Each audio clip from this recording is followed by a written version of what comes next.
Want to know how to play with forms on your editing projects? I'll teach you today how to use the mask option in Adobe Premiere Pro. So here I have a television image and a video.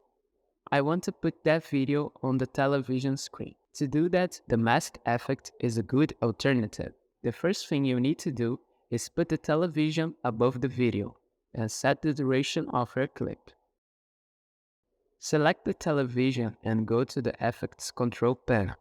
If it does not appear, go to the Windows menu and check if Effects Controls are turned on, or press Shift plus 5.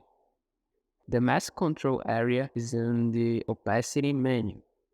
You can create an ellipse mask, a 4-point polygon mask, and a free draw bezier here. Since our mask is a curved shape, I will click on Free Draw Bezier.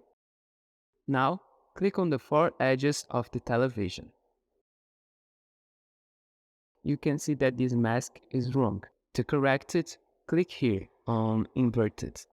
Now, click on any one of the four edges of your selection, pressing Alt with the mouse button. Then drag until your curvature is correct. You can change the mask feather to smooth the edges of your selection. You can change the mask expansion too, and set the blend modes to whatever you want. We can see that the image of the television is oversized, and to correct that, select the video and adjust the scale and the position by clicking on these numbers, then drag.